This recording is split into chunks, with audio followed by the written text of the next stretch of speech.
vous êtes journaliste, vous avez collaboré avec nombreuses presses, si je ne me trompe pas, comme l'État du Monde, l'Humanité, Le Point.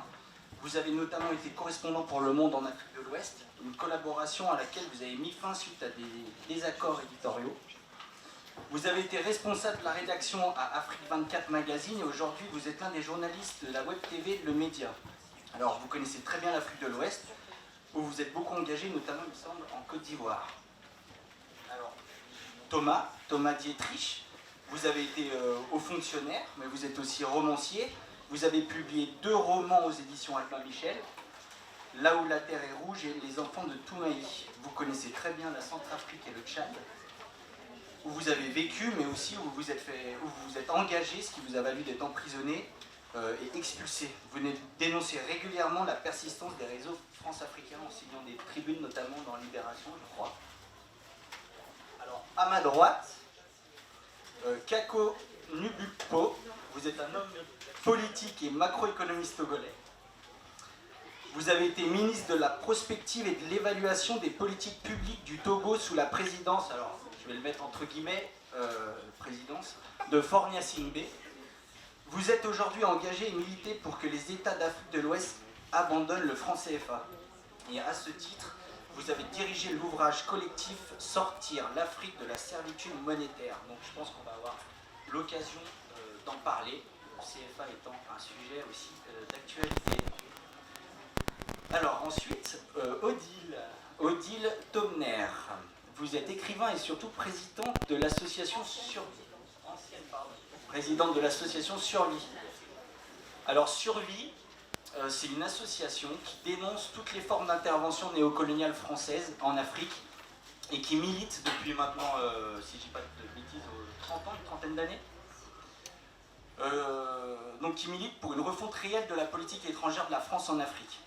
L'association, vous pouvez d'ailleurs trouver, ils ont un stand qui est là-bas au salon, publie régulièrement des brochures et des livres sur le sujet et vous y avez largement contribué. Donc c'est justement vers vous que je vais me tourner pour qu'on puisse introduire un petit peu justement ce sujet. Et si vous pouvez du coup avant tout nous expliquer un petit peu ce concept de France-Afrique, dans quel contexte ces réseaux se sont créés, pourquoi et comment. Oui, le mot lui-même a été vulgarisé par l'ancien président aussi de Survie, François-Xavier Berchard, dans le titre de son livre La France-Afrique, qui est paru en 1996, je crois, mais qui est toujours d'actualité, qui peut toujours être acquis. Et ça désigne évidemment les relations entre la France et son ancien empire colonial, théoriquement indépendant, mais en fait ça désigne les réseaux qui ont conservé des relations coloniales, néocoloniales, et un empire néocolonial sur les anciennes possessions françaises. Et évidemment, ce sont des réseaux occultes, puisque officiellement la France ne commande plus en Afrique, mais officieusement, les régimes africains sont étroitement contrôlés politiquement et économiquement par la France à travers des réseaux qui ne sont pas officiels, puisque Jacques Faucard, par exemple, qui a été le grand Manitou de la France-Afrique, n'avait pas de responsabilité politique officielle, mais il avait un bureau à l'Élysée, d'où il contrôlait tous les pouvoirs africains. Aucun ambassadeur n'était nommé sans son aval, et il a organisé l'élimination des principaux leaders qui ne s'alignaient pas sur la politique france-africaine. Donc c'était une réalité, ce pouvoir néocolonial, qui passe par des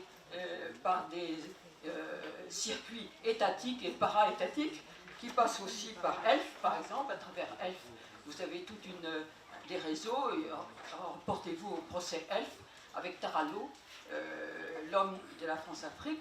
Tarallo condamné à 8 ans de prison, qui a fait 15 jours de prison, parce qu'on l'a tout de suite mis en liberté pour raisons de santé. Il a survécu de 20 ans d'ailleurs, à ces raisons de santé.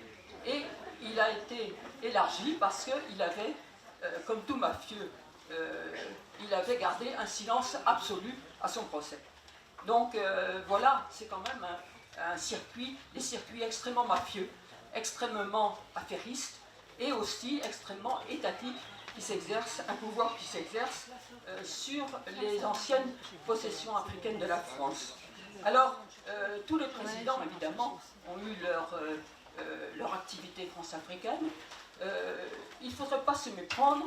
Le discours de la Baule de François Mitterrand a une réputation tout à fait usurpée, parce qu'en 1990, avec le vent qui a tourné à l'Est, il y a eu un vent de libération sur les pays africains aussi, et il y a eu des initiatives comme les conférences nationales que les pays africains organisaient eux-mêmes, et il fallait éteindre l'incendie des conférences nationales.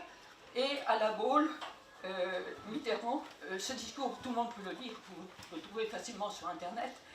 À la Baule, Mitterrand a vraiment paré ce coup en rassurant pleinement les dictateurs et en leur disant en substance, la démocratie, chacun a sa mesure, chacun a son allure, chacun comme il peut, et de plus, il faut d'abord se développer, on verra ensuite pour la démocratie. Or, comme le développement, on ne l'a pas encore vu, la démocratie, on n'est pas près de la voir. Donc, c'était quelque chose qui a totalement rassuré les gouverneurs français à peau noire qui régnaient sur la France-Afrique et qui règnent toujours, qui sont toujours là. Donc, ce n'est pas quelque chose qui a changé l'histoire. Mais est-ce que, par contre, il y a eu un changement dans la politique france-africaine suite quand même au discours de la Baule? Oui, il y a eu des fausses pluripartismes, un faux pluripartisme. Si vous regardez ce qu'est le pluripartisme au Cameroun, vous verrez qu'il n'y a pas de pluripartisme. Parce qu'il y a 150 partis qui ont 4 ou 5 adhérents chacun, qui sont rémunérés par le pouvoir d'ailleurs, et il y a un seul parti, c'est toujours le parti unique, qui évidemment est là à vitam aeternam, et qui n'a jamais connu aucune défaite, et parce qu'il n'y a eu jamais aucune élection, sauf formellement, et donc ça n'a absolument pas changé du parti unique le Cameroun. Je ne vois pas ce qui diffère du Cameroun d'aujourd'hui du Cameroun du parti unique de Ahidjo. Alors le discours de Brazza d'ailleurs, le discours de la Baule qui n'était que la répétition du fameux discours de Brazza avec une réputation aussi usurpée de De Gaulle, qui, lorsque l'Afrique, après la Deuxième Guerre mondiale, a quand même demandé un peu ce qui allait lui arriver et si elle allait sortir, elle, de l'occupation coloniale. Et De Gaulle a dit oui, les indigènes seront amenés à participer au gouvernement. Lisez le discours de la Baule, lisez-le dans le texte, vous verrez. Donc c'est ça la France-Afrique. Et donc les États africains sont toujours aussi peu libres de décider de leur politique économique, de leur politique de relations extérieures, de leur politique militaire. Et ceux qui ne sont pas conformes disparaissent, comme Sankara, comme Modibo Keïta, comme bien d'autres. Ceux qui n'étaient pas alignés ont tous disparu. Donc les réseaux France-Afrique, comme on les appelle, ont donc été mis en place à la suite des indépendances pour maintenir les intérêts français. Aujourd'hui, quels sont les intérêts majeurs que la France continue de conserver sur le continent africain? Eh bien, au moment où la Banque mondiale a voulu régler les problèmes de la dette, et il y a eu l'ajustement structurel, les PAS, les plans d'ajustement structurel, pour que ces pays-là, qui avaient été artificiellement endettés, mais c'est une autre histoire, et on a donc vendu l'administration publique a été vendue. Et Bouygues a acquis l'électricité et bien autre chose en Côte d'Ivoire. Bolloré a tous les chemins de fer et les ports au Cameroun et dans bien d'autres pays. Donc il y a eu à la suite de ça une recolonisation, puisque ce sont des étrangers qui tiennent tous les secteurs vitaux de l'économie. Donc vous avez le capitalisme français qui est en première ligne dans tous ces pays et qui possède des secteurs stratégiques et des secteurs essentiels de l'économie et qui évidemment ne contribuent pas au développement économique du pays, puisqu'il s'agit de servir des intérêts à leurs actionnaires et à eux-mêmes et pas de développer les pays où ils sont. Parce que je pense qu'on peut parler de 4 intérêts stratégiques majeurs. La filière, il y a quand même toute la filière nucléaire, toute la filière des hydrocarbures, du pétrole, du gaz, la filière agroalimentaire, parce qu'il y a énormément de terres, je crois, qui sont possédées par des entreprises françaises comme des entreprises chinoises aussi et d'autres. Non, pas sur les terres, ce n'est pas les Chinois qui sont en première ligne, c'est les Français et les Anglais qui sont de loin. Regardez les statistiques, regardez le nombre d'hectares qui sont achetés, vous verrez qu'il y a la filière traditionnelle des anciennes plantations qui n'a jamais été abolie, les plantations de l'époque coloniale, les plantations d'EVA, les plantations d'huile de palme, les plantations de café, etc. Toutes les plantations coloniales et les nouvelles plantations qui se développent. Le groupe Bolloré, le groupe Socfin vient d'acquérir des milliers d'hectares encore en Afrique pour développer les palmeraies. Donc il y a des chiffres assez mystificateurs. Ce ne sont pas les Chinois qui sont en première ligne en Afrique, loin de là. On parle aussi du marché africain. Aujourd'hui, on sait qu'il y a un continent d'1 milliard d'habitants et qui consomme. Qui va avoir peut-être 1 milliard d'habitants un jour. Et qui consomme de plus en plus. On sait aussi que le marché s'est quand même ouvert, malgré que la France garde une bonne position. Donc je vais me tourner vers vous. Donc avec l'arrivée quand même sur le marché des BRICS, notamment de la Chine, de l'Inde, même de l'Afrique du Sud, de la Russie. On sait aussi que l'Allemagne est de plus en plus présente et laisse moins le monopole à la France qu'elle a pu faire avant. Les États-Unis aussi s'impliquent de plus en plus sur le continent. Qu'est-ce que l'arrivée de ces nouvelles puissances, de ces autres puissances sur le continent, avec aussi une envie de manger un peu de la part du gâteau africain, comme on l'appelle, qu'est-ce que cela a modifié d'un point de vue économique, mais aussi politique? Oui, c'est toujours difficile d'avoir une lecture très claire d'un processus, parce que par définition, les choses sont en train de se faire, et donc c'est toujours le problème du référent à partir duquel on raisonne. Ce qu'on peut dire à tout le moins, c'est que le jeu est plus ouvert dans la mesure où avant vous aviez des monopoles qui sont de plus en plus contestés. Donc de ce point de vue, les dirigeants africains ont plus de marge de manœuvre parce qu'ils gagnent en pouvoir de négociation. Mais vous avez aussi un élément qui est un élément inverse. C'est-à-dire que les chasses gardées de la France vont être encore plus gardées. Et donc c'est un processus un peu ambivalent où d'un côté il y a des marges de manœuvre additionnelles, mais de l'autre, vous avez des réactions qui peuvent être perçues comme étant des réactions d'un autre temps. Moi, ce qui me marque dans ce processus, c'est qu'on reste quand même dans des économies de prédation. Pour répondre à ta question, Julien, c'est qu'il n'y a pas de production de richesse, il n'y a pas de création d'emplois, il n'y a pas de transformation des matières premières. Et donc, on reste dans l'économie de traite qui est quand même une économie d'empire. Et je crois que tout l'enjeu des années à venir, mais on en reparlera tout à l'heure, c'est comment passer d'une économie de rente, une économie de prédation, à une économie de création d'activités, et comment on pilote cette transition. Je crois que ça va être vraiment les questions présentes et les questions d'avenir.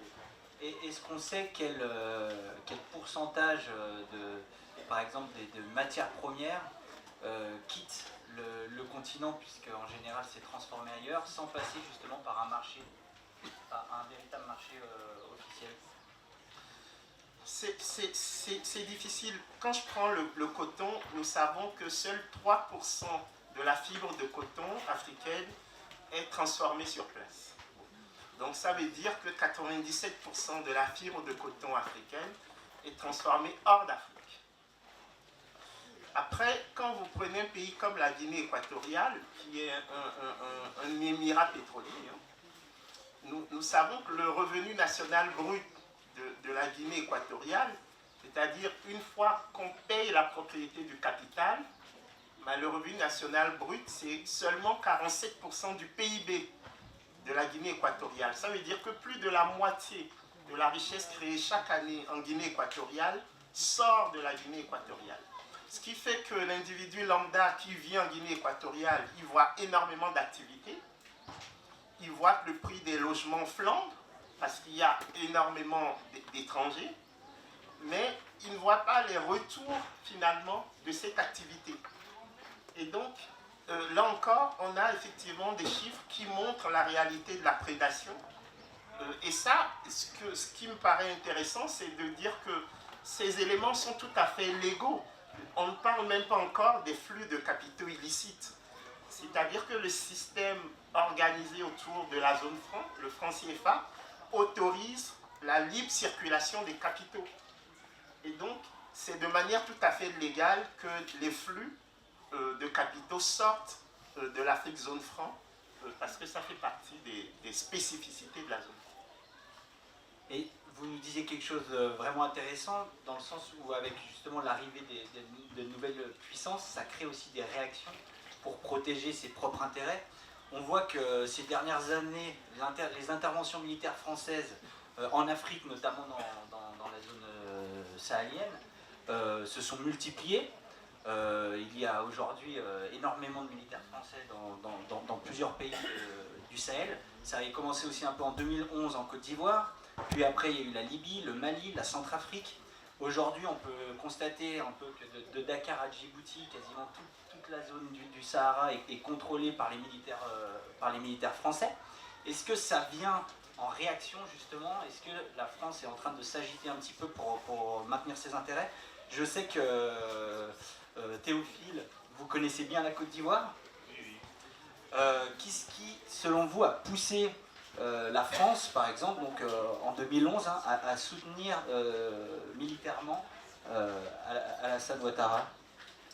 Bon, alors la France soutenait Alassane Ouattara parce qu'elle soutenait les intérêts de ses industriels, les intérêts de ses politiques qui sont liés à ces industriels, mais également les intérêts du capitalisme international. Ce qui me paraît intéressant dans la crise ivoirienne, c'est qu'en fait, elle est, comme beaucoup d'actualités africaines, elle est précurseur ou précurseuse des changements et des modifications qui arrivent au sein de la société française. Et c'est pour ça que je trouve ça dommage, déplorable que les Français ne s'intéressent pas assez à l'actualité africaine. Parce qu'en réalité, l'Afrique est l'avenir de l'Europe. Pour le pire, c'est-à-dire que j'ai de plus en plus la conviction que ce qui est expérimenté en Afrique comme violence sociale, violence politique et violence économique, en fait, arrivera ailleurs, parce que l'Afrique étant le ventre mou, le maillon faible, on commence par expérimenter un certain nombre de choses en Afrique, et puis on poursuit après en Occident. Alors pour la crise ivoirienne, ce qui est intéressant, c'est que c'est en Côte d'Ivoire que l'on se rend compte des changements qui arrivent en France. La France-Afrique traditionnelle gaulliste, finalement, est dans une sorte de complexe de Fachoda. Elle s'oppose aux Anglais. Elle a construit en réalité un capitalisme d'État dans ses colonies, avec des sociétés publiques qui ont été montées par la coopération française. elle gère le franc CFA dans une sorte de compromis avec les dictateurs locaux. Et 90, la chute du mur de Berlin intervient. L'Amérique, finalement, explique à la France que la chasse gardée c'est terminé. Et en France même, une partie de la classe politique gaulliste passe à l'atlantisme. Et donc, un peu caricaturalement en Côte d'Ivoire, on a donc en 90 des hommes politiques qui peu ou prou ont des liens avec des hommes politiques français. Donc on a Henri Konan qui est l'héritier légitime d'Houphouët-Boigny, qui est soutenu par le RPR, tendance historique, comme Jacques Chirac. On a Laurent Gbagbo qui est soutenu du bout des lèvres par la partie la plus militante du Parti socialiste. Et il y a Alassane Ouattara qui en fait débarque du FMI et qui est soutenu par les baladuriens et en fait parce qu'il y a une sorte de pacte atlantiste qui est noué, qui explique aussi une nouvelle perspective parce que donc vu qu'il y a une privatisation de la France-Afrique, elle est dans la droite, elle est parallèle à la privatisation de l'économie mondiale, et y compris de l'économie française. Et donc Alassane Ouattara, qui a priori est l'Américain, l'homme des États-Unis, en fait est l'homme de cette partie de la droite française qui considère qu'il n'y a pas de raison que les anciennes colonies françaises ne passent pas par les fauches codines du FMI, de la Banque mondiale, des programmes d'ajustement structurel, des privatisations, de la dévaluation du franc CFA, une sorte de mise à niveau qui permet d'exploiter la bête de manière maximale à travers des entreprises privées qui récupèrent en fait le patrimoine public de manière assez brutale. Et je pense que c'est finalement cette ligue politique-là qui est connectée aux États-Unis, qui n'est pas dans le complexe de fachada total, mais qui a une vision très très libérale de l'économie, donc de la France-Afrique, qui en fait promeut Ouattara. Et ce qui est intéressant, c'est qu'effectivement une bonne partie du Parti socialiste français est solidaire de son aventure politique, et ceux qui sont en France solidaires de son aventure politique, c'est souvent les Strauss-Kahniens, en fait des gens qui sont aussi très libéraux. Et bien sûr c'est un libéralisme qui n'est pas politique mais économique, et parce que c'est finalement aussi une violence guerrière, puisque les forces obscures traditionnelles, par exemple Blaise Compaoré, c'est un peu l'arme militaire de cette transition politique en Côte d'Ivoire, qui consiste à travers les accords de Linas Marcoussis, la rébellion de 2002, la guerre de 2011, à installer au pouvoir quelqu'un qui manifestement n'y serait pas arrivé tout seul et qui aujourd'hui sert les intérêts de la France sans déplaire aux États-Unis et à toutes les forces du capitalisme international. Et je dis ça parce que, alors moi je travaille un peu sur l'économie, et là en fait il y a une sorte de polémique entre le groupe Bolloré et la mairie de Paris sur les Autolib. Alors c'est un partenariat public-privé qui tourne mal, parce que globalement les risques sont supportés par la mairie de Paris, et les bénéfices sont gagnés par Bolloré.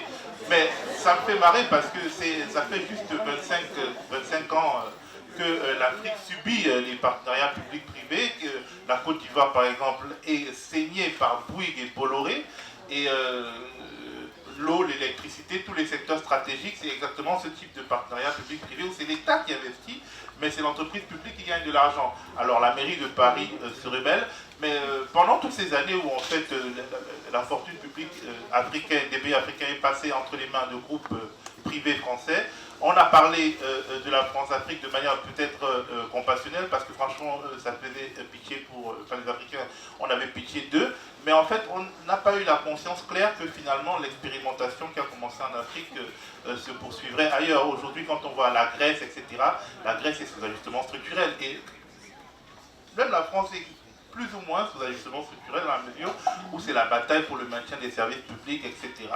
Et donc pendant qu'il y a la bataille pour disons, le maintien du service public ferroviaire, il y a au Cameroun le procès de Bolloré, qui a acquis la société publique ferroviaire, une société dont les rails ont été construits pendant la période du travail forcé, dans le sang et la sueur de nos ancêtres, qui a été donc donné quasiment gratuitement à Bolloré. Et en fait, la logique de la destruction du statut de cheminot a abouti au fait que le conducteur d'un train qui savait très bien que ce train mettrait en danger sa vie et la vie des populations, il est quand même parti. Il y a eu des dizaines de morts et des centaines de blessés. Et je pense que tout ça se met ensemble pour nous faire comprendre qu'il faut s'intéresser à l'Afrique, même si on est égoïste et qu'on ne pense pas forcément aux Africains, parce que c'est la préfiguration de ce que le capitalisme international entend faire au moins des 3/4 de l'humanité. Voilà.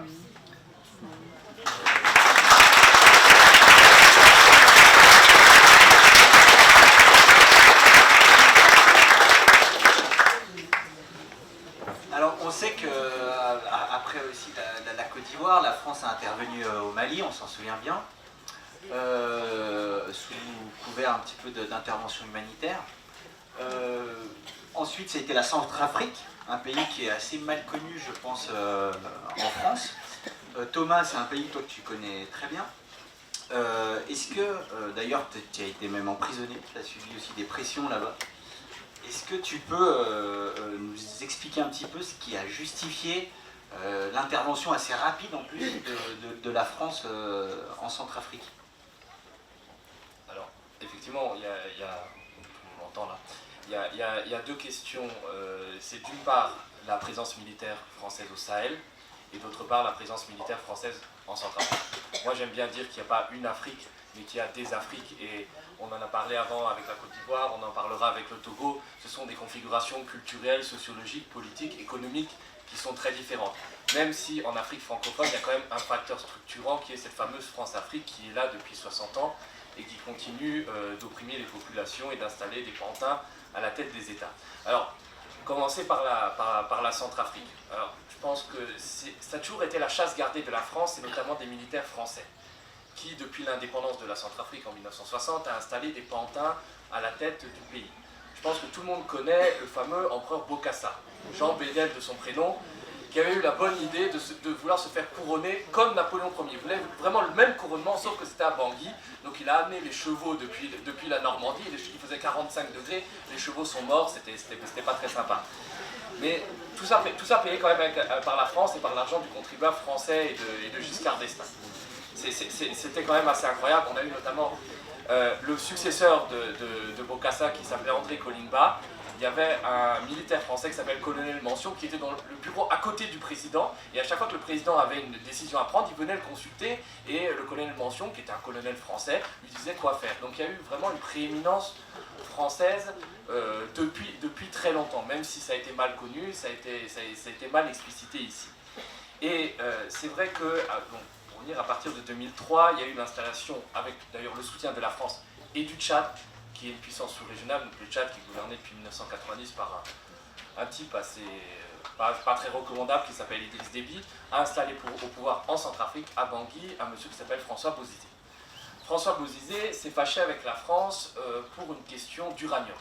Je pense que vous avez tous entendu parler d'Areva et du scandale Uramine, où on a acheté très très cher, je crois que c'était 1,8 milliard de dollars, des mines d'uranium qui ne valaient pas un copec.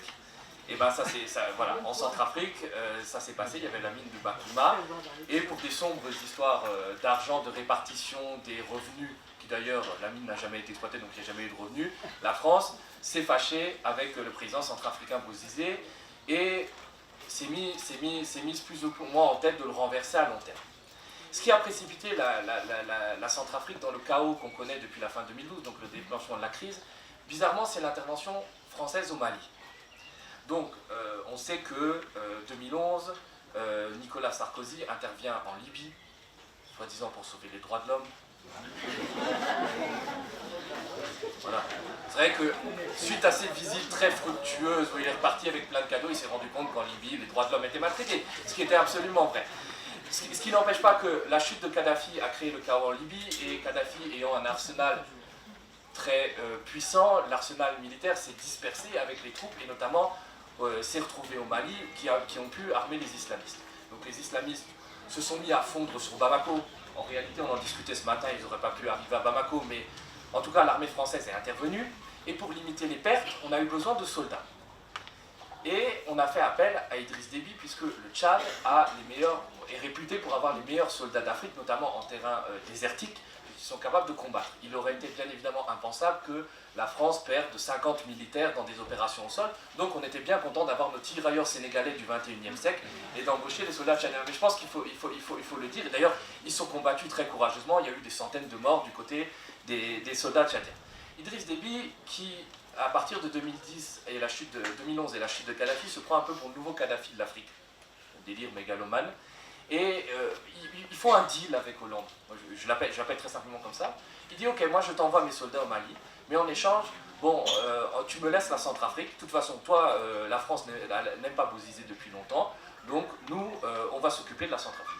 Et il crée une armée de mercenaires qui s'appelle la Seleka, et qu'il envoie sur Bangui et qui renverse le président Bozizé. C'était des mercenaires tchadiens, soudanais, ils connaissaient tellement pas Bangui qu'au moment où ils sont arrivés dans la capitale centrafricaine, il y avait un bel hôpital qui avait été construit par la coopération chinoise, l'hôpital de l'amitié. Ils l'ont bombardé, ils croyaient que c'était la présidence. Voilà. C'était pas vraiment des gens du coin. Donc ils sont arrivés et dans un pays où il n'y avait aucun problème entre chrétiens et musulmans, aucun problème. Les chrétiens et les musulmans vivaient en bonne harmonie. Ces gens-là, ces mercenaires-là qui étaient de confession musulmane se sont attaqués aux chrétiens et ont créé le conflit interconfessionnel qu'on connaît. Les chrétiens, évidemment, se sont vengés, et se sont pas vengés seulement contre les mercenaires qui les attaquaient, mais aussi contre les musulmans qui avaient toujours vécu en bonne harmonie. Et derrière, parce qu'on en fait un peu trop avec le conflit interconfessionnel, il y a des ressources. La Centrafrique est peut-être un des pays les plus riches avec la République démocratique du Congo en termes de ressources minières. Ils sont bénis des dieux, et malheureusement c'est ce qui fait leur malheur. C'est-à-dire qu'ils ont de l'uranium, de l'or, du diamant, le fameux diamant de Bokassa, qu'il a remis à Giscard. Donc ils ont absolument tout. Et aujourd'hui, il y a une présence militaire française qui est beaucoup moins forte en Centrafrique, puisque la France se retire de la Centrafrique. C'est devenu un tel bourbier, c'est devenu un tel chaos par la faute de la France, qu'ils n'arrivent plus à résoudre cette situation, ils le laissent. Et d'ailleurs, les Russes sont en train de s'installer. Je ne suis pas sûr que ça donne des résultats forcément probants. Poutine n'étant pas un démocrate et un amoureux de l'Afrique. Peut-être une passion cachée. Mais par contre, au niveau du Sahel, vous avez 4500 hommes, soldats français, qui sont présents dans le cadre de l'opération Barkhane. C'est quand même assez étrange quand même qu'en 2018, on a 4500 soldats français qui sont dans un pays étranger. L'armée tchadienne et l'armée mauritanienne, qui sont quand même des bonnes armées, sont capables de combattre le terrorisme. Alors, est-ce qu'elles combattent vraiment seulement le terrorisme? Ou est-ce que le terrorisme, bien qu'il existe, il ne faut pas le nier, il y a la présence d'Al-Qaïda au Maghreb islamique, il y a la présence d'islamistes, de Boko Haram, qui sont d'ailleurs en général des truands plutôt que des terroristes, et qui se mettent sous la bannière du terrorisme parce que c'est un peu comme McDonald's, c'est cool, c'est la franchise, ça fait parler, non mais c'est vrai, ça fait parler de soi à l'international. Et est-ce que ces soldats français-là protègent pas finalement les autocrates qui sont au pouvoir? On sait que par exemple en 2006 et en 2008, l'armée française a sommé à 2 reprises Idriss Déby alors que les rebelles étaient aux portes du palais présidentiel et que les hélicoptères français sont venus bombarder les rebelles et les ont repoussés. Voilà. Et moi j'ai toujours tendance à dire l'approche sécuritaire ne suffit pas. Et ces dictateurs-là qui plongent leur peuple dans la misère créent le terrorisme. Parce que là où les terroristes recrutent, que ce soit au nord Cameroun, au nord du Nigeria, au lac Tchad, le lac Tchad a perdu 95% de sa superficie. Les pêcheurs qui avant pêchaient, avaient des revenus, n'ont plus de revenus. Donc forcément, c'est un vivier très fertile pour les terroristes. On ne réglera cette question du terrorisme que par le développement, que en mettant des présidents qui soient soucieux du bien-être de leur population, et pas des autocrates qui sont juste là pour se remplir les poches, et aussi pour remplir les caisses noires des partis politiques français. Voilà.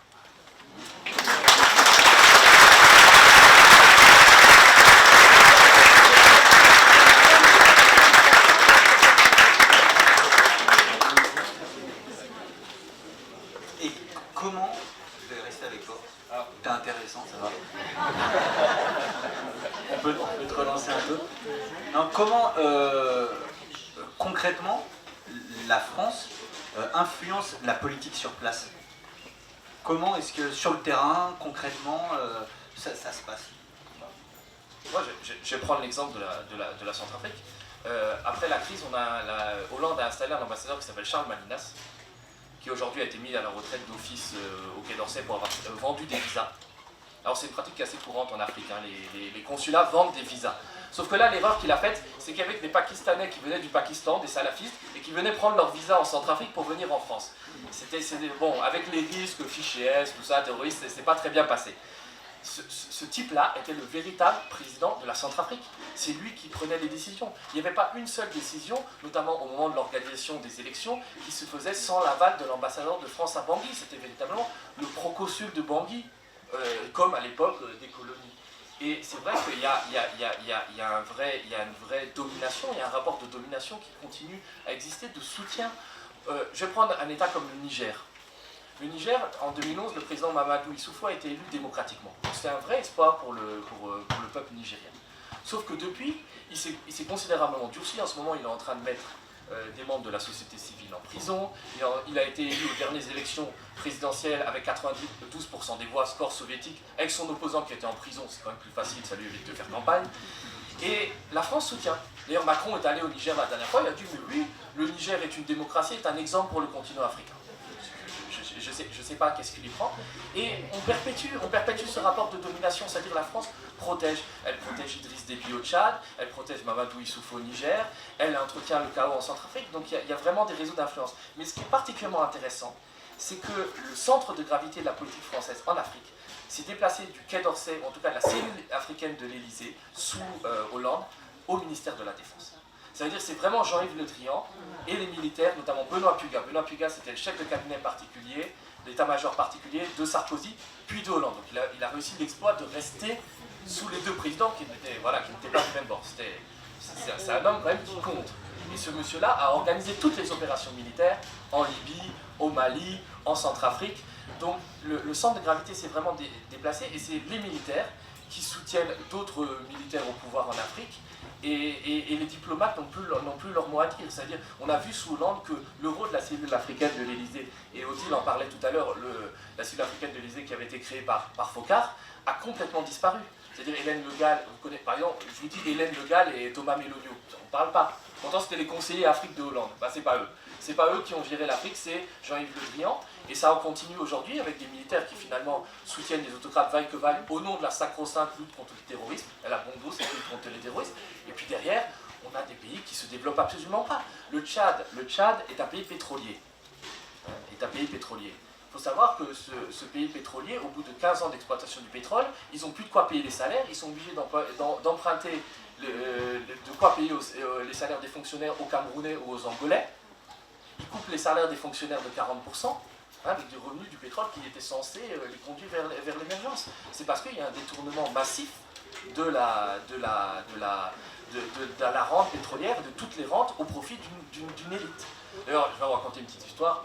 Le frère du président qui était directeur général des douanes, un jour, son grand frère, donc le président en a eu marre, il l'a fait arrêter. Et donc ils ont perquisitionné sa maison et ils ont trouvé donc 131 milliards de francs CFA. J'ai mis 210 millions d'euros en liquide. Alors je ne sais pas ce que ce monsieur faisait. Est-ce qu'il jouait au Monopoly avec? Je ne sais pas, il a peut-être une passion pour le Monopoly, mais en tout cas ça montre bien le système de prédation qui est en cours dans ces États-là, au détriment des populations avec le soutien regrettable de la France.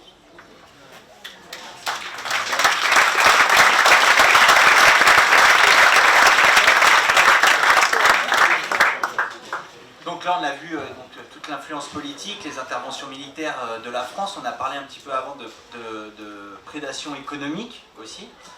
On sait qu'en ce moment, il y a quand même un débat fort au niveau du franc CFA. Je sais aussi donc, que Capo, tu es très engagé pour ça, d'ailleurs sur lui aussi.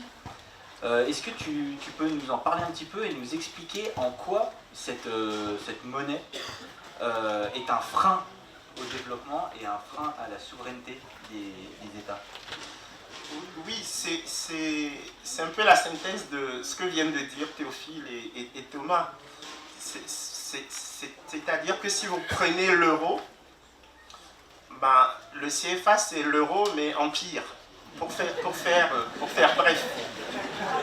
Ce que je veux dire par là, c'est que c'est une monnaie très forte, au sens où c'est très difficile d'exporter dans un univers où la compétition est mondiale. Quand vous avez vos produits libellés dans une monnaie très forte, comme l'euro, et le CFA est en taux de change fixe avec l'euro. Et Théophile parlait tout à l'heure de la Grèce. Quand vous prenez la Grèce, vous voyez que quand une économie a une monnaie très forte, ben, l'ajustement est douloureux en termes de chômage et de capacité à avoir une industrie qui tienne la route. Et donc le CFA, il fonctionne exactement comme l'euro, mais à ceci près que dans la zone franc, les économies n'échangent pas entre elles. C'est-à-dire que la part des échanges entre économies de la zone franc, c'est inférieur à 15%. Dans la zone euro, c'est 60%. Le premier partenaire commercial de la France, c'est l'Allemagne. Okay? Donc, ça pourrait faire sens de partager la même monnaie quand vous échangez entre vous. Les pays africains de la zone franc n'échangent pas entre eux.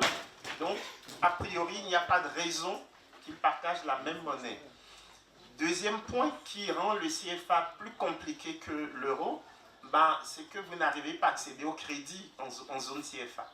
C'est-à-dire que les taux d'intérêt sur les crédits sont supérieurs à 10%. Okay? Aujourd'hui, dans la zone euro, vous empruntez à 1-2%. Parce que quand vous avez une monnaie forte et un taux d'inflation très bas, ben, le prêteur il ne court pas de risque de perte en capital. Donc les taux d'intérêt sont relativement bas dans la zone euro. Ben, dans la zone franc, ils sont supérieurs à 10%. Ça veut dire que c'est la double peine.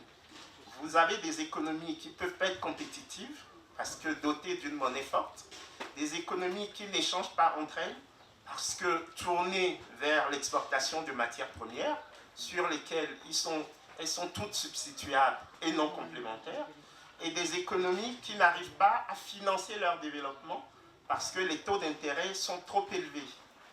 Le résultat des courses, c'est que vous avez un chômage massif, parce que quand vous exportez la matière première, ben vous exportez la main-d'œuvre aussi. Et donc, quand nous parlons du CFA, nous parlons d'un système organisé d'accumulation de richesses hors du continent africain. Et donc, tout ce dont on parlait, Théophile et Thomas, sur le plan politico-militaro-réel, ben, le véhicule à partir duquel ce système arrive à se maintenir et à se perpétuer, c'est le franc CFA. C'est pour ça que notre ouvrage s'intitule « Sortir l'Afrique de la servitude monétaire à qui profite le franc CFA ». Voilà.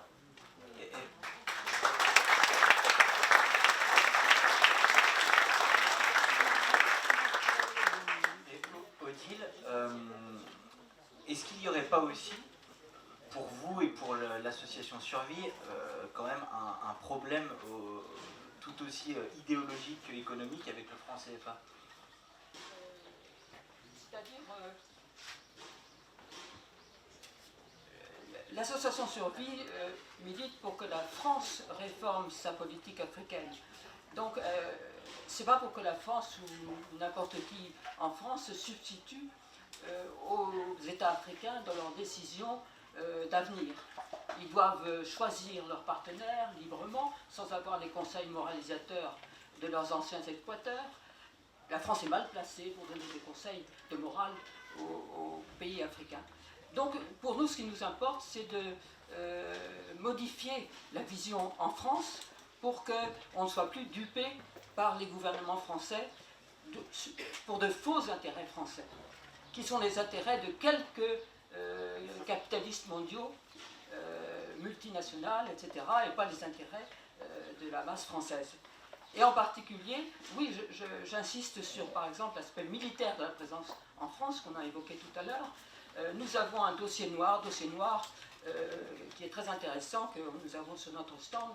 Que fait l'armée française en Afrique? Donc ça, je vous conseille, pour un développement approfondi de ces questions-là, de consulter ce dossier noir.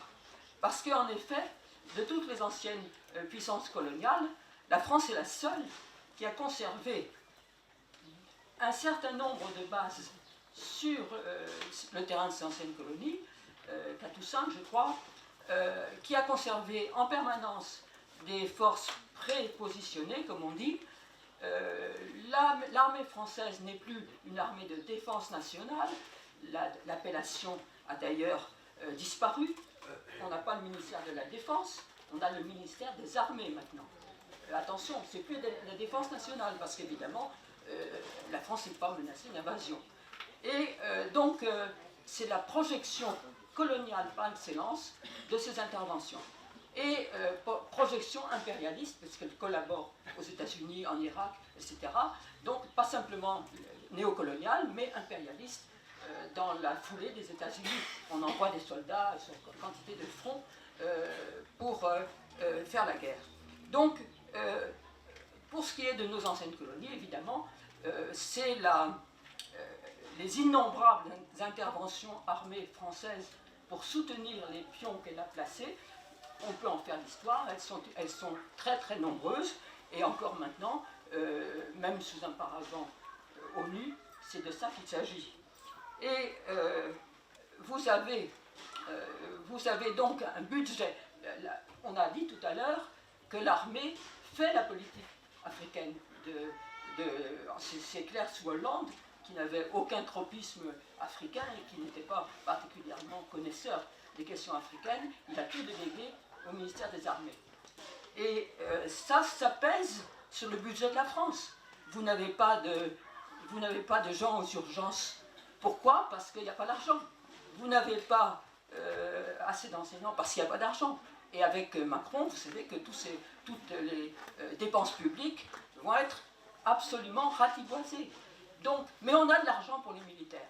On a augmenté le budget militaire et qui va atteindre 2% du PNB, ce qui est rare dans les pays.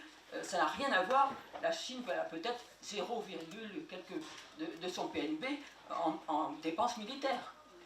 La France est surdimensionnée militairement pour servir des intérêts capitalistes en Afrique.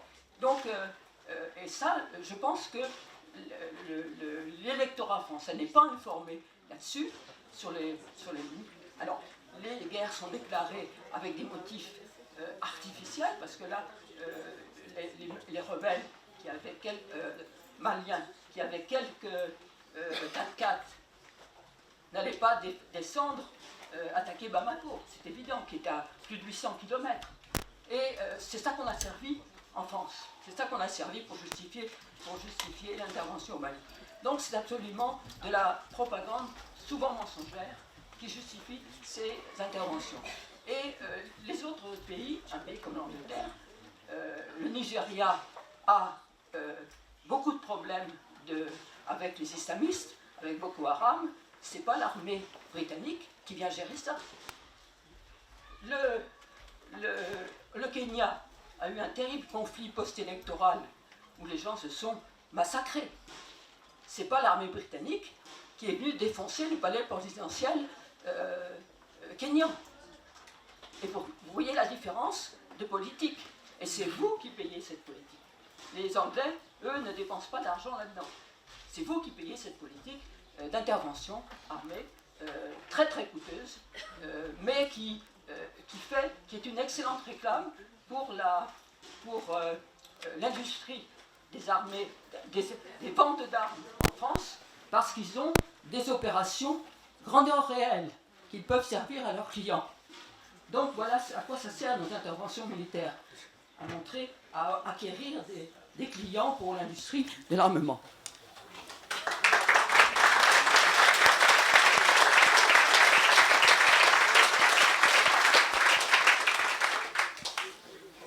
Donc on vient de voir un petit peu toutes les différentes sortes d'implications que la France peut avoir, même si je pense qu'il y en a encore pas mal d'autres.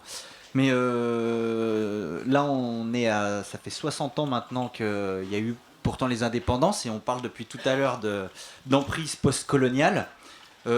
Théophile, qu'est-ce que réellement l'indépendance pour toi d'un pays ? Et qu'est-ce qu'attendent en fait les populations de leurs dirigeants pour gagner une souveraineté totale ? En fait, je pense que la première chose que les populations attendent, c'est de l'espérance. En fait, elles sont désespérées. C'est parce qu'elles sont désespérées que beaucoup d'entre elles meurent dans la Méditerranée parce qu'elles ne croient pas en l'avenir dans leur pays. Elles ne croient pas en l'avenir. C'est pas parce qu'elles sont c'est pas seulement parce qu'elles sont pauvres, c'est parce qu'elles sont pauvres et désespérées. Ça se passe comment en fait? C'est une famille qui se cotise pour donner, je sais pas, 2000, 1500, 1000 euros à un jeune pour qu'il aille se chercher, qu'il renvoie de l'argent. Et par exemple, dans un pays comme le Cameroun, le secteur qui est un des secteurs qui est le plus en croissance, c'est le secteur des transferts d'argent internationaux. Ce sont tous ces gens, tous ces désespérés qui traversent la Méditerranée, qui sont les héros de l'Afrique des temps modernes, qui renvoient cet argent. J'en parle parce que la France nous a expliqué que, enfin, les commentateurs nous ont expliqué que Mamoudou Gassama était un héros parce qu'il avait sauvé un petit garçon. Mais toutes ces personnes qu'on brutalise, qui meurent entre l'Italie et la France, ce sont des héros pour leur famille.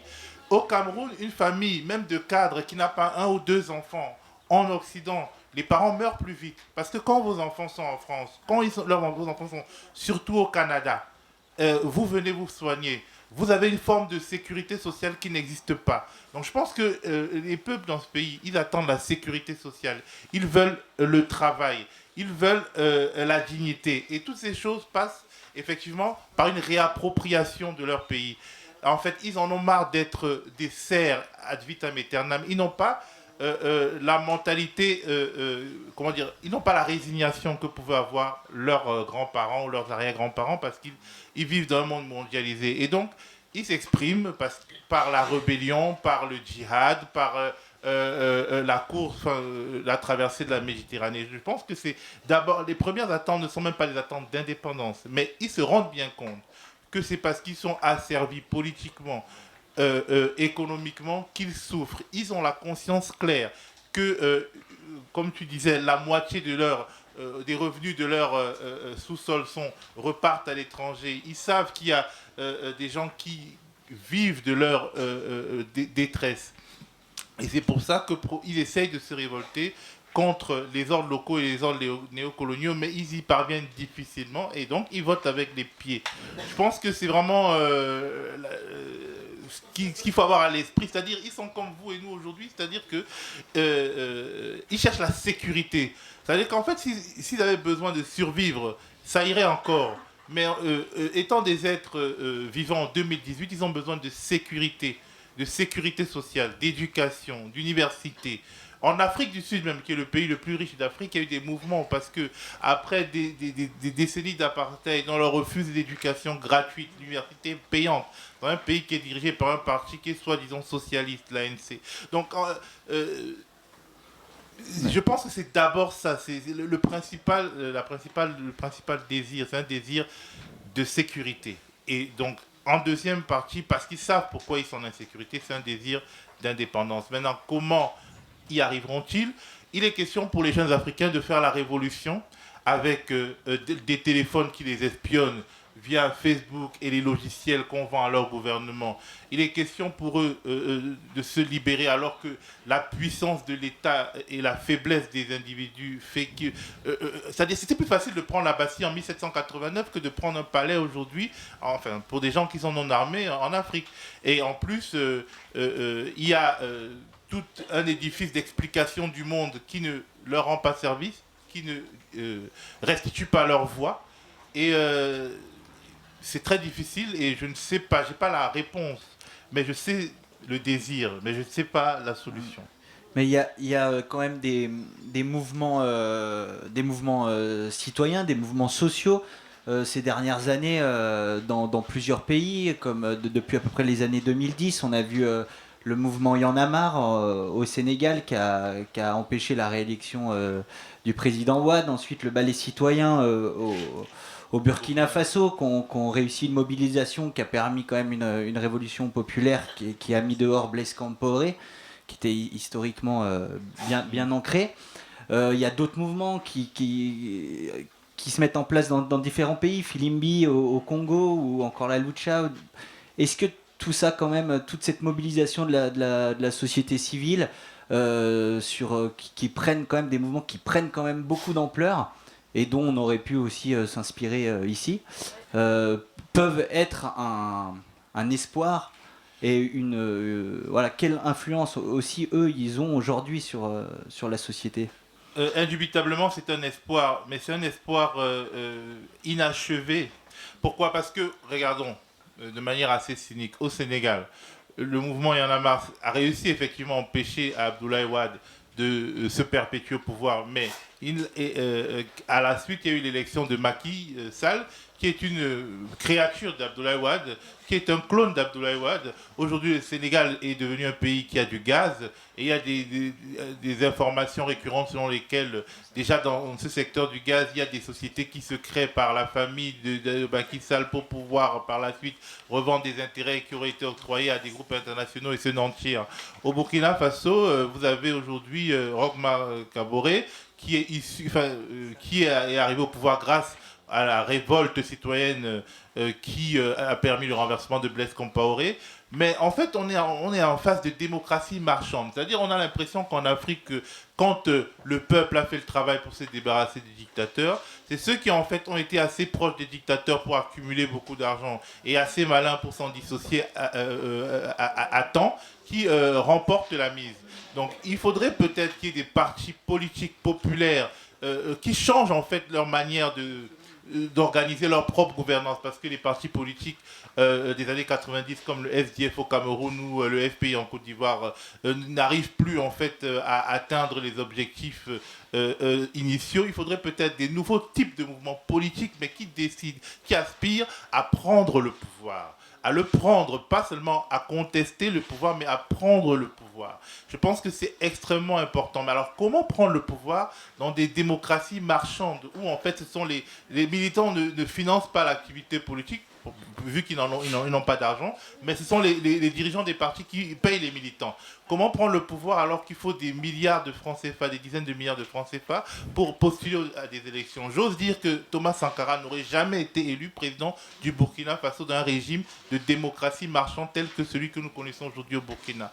Alors c'est la question qui se pose, comment, alors on peut imaginer des formules qui limiteraient en fait la dépense politique en Afrique. On peut imaginer que chaque responsable de parti aurait un seul meeting dans chaque ville et que ce meeting serait financé directement par l'État et qu'en fait l'essentiel de la campagne se ferait à la radio et à la télé pour éviter justement toute cette armada, cette violence symbolique que sont les élections, où vous voyez les anciens voleurs, des fils de voleurs, avec des hélicoptères balancer des tracts par terre et subjuguer en fait par leur puissance la population. C'est quelque chose qui en ce moment me rend assez perplexe. Je pense que ces mouvements-là doivent se transformer, pas en parti politique classique, parce qu'ils commenceraient à trahir dès ce moment, mais en mouvements citoyens qui ont l'objectif soit d'arriver au pouvoir, soit d'arriver au Parlement pour changer les lois, pour apporter plus de transparence, parce qu'aujourd'hui avec la blockchain, on peut réussir à imposer dans un certain nombre de pays que le budget national, les différentes dépenses de l'État soient consultables par les citoyens, que l'argent public soit plus facilement traçable, etc. Mais cette parole-là, l'opposition traditionnelle, c'est-à-dire les gens qui, dans les années 90, ont soulevé la jeunesse, les gens de mon âge, pour descendre dans les rues et souvent aller en exil au nom du combat démocratique, cette opposition, des fois elle a pris le pouvoir, des fois elle ne l'a pas pris, mais elle s'est discréditée. Il faudrait peut-être des mouvements citoyens qui aspirent peut-être pas à prendre le pouvoir, mais à influencer le pouvoir, à changer les lois. Pour que, par exemple, la question des paradis fiscaux, c'est quelque chose peut-être pour les élections européennes qu'on pourrait pousser en tant que citoyen, mais l'Afrique est l'endroit au monde le plus pillé par les paradis fiscaux. La Côte d'Ivoire, par exemple, le 4e importateur en Côte d'Ivoire, c'était les Bahamas en 2014 ou en 2013. Pourquoi? Parce qu'en fait, les gens créent des fausses factures ou des factures bidons pour prétendre que des gens aux Bahamas qui ne produisent rien, leur auraient vendu des biens. Et en fait, cet argent va aux Bahamas. RDC, c'est pareil. Quand, en fait, les conséquences de toutes les fuites de données, Panama Papers, etc., montrent la prédation incroyable que les paradis fiscaux font subir à l'Afrique. Alors on peut imaginer que par exemple l'Union européenne déciderait de ne pas coopérer avec des pays qui n'incluent pas clairement dans leur loi des choses comme ça. Mais l'Union européenne étant elle-même gangrénée par les paradis fiscaux, on voit bien que la solution ne peut venir que de la consolidation de mouvements, pas seulement sociaux, mais politiques en Afrique, qui se mettent en coordination avec des mouvements politiques en Europe, et en Amérique et en Asie et partout, pour pouvoir, puisque la mondialisation nous impose de créer des synergies de ce type pour pouvoir gagner enfin. Et justement, bravo.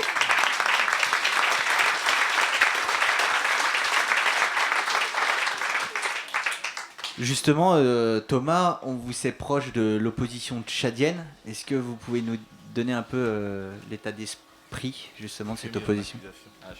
Bon. Oui, pourquoi je suis proche de l'opposition tchadienne? Parce que ça se voit pas comme ça, on va dire. Ça peut sembler un peu étrange.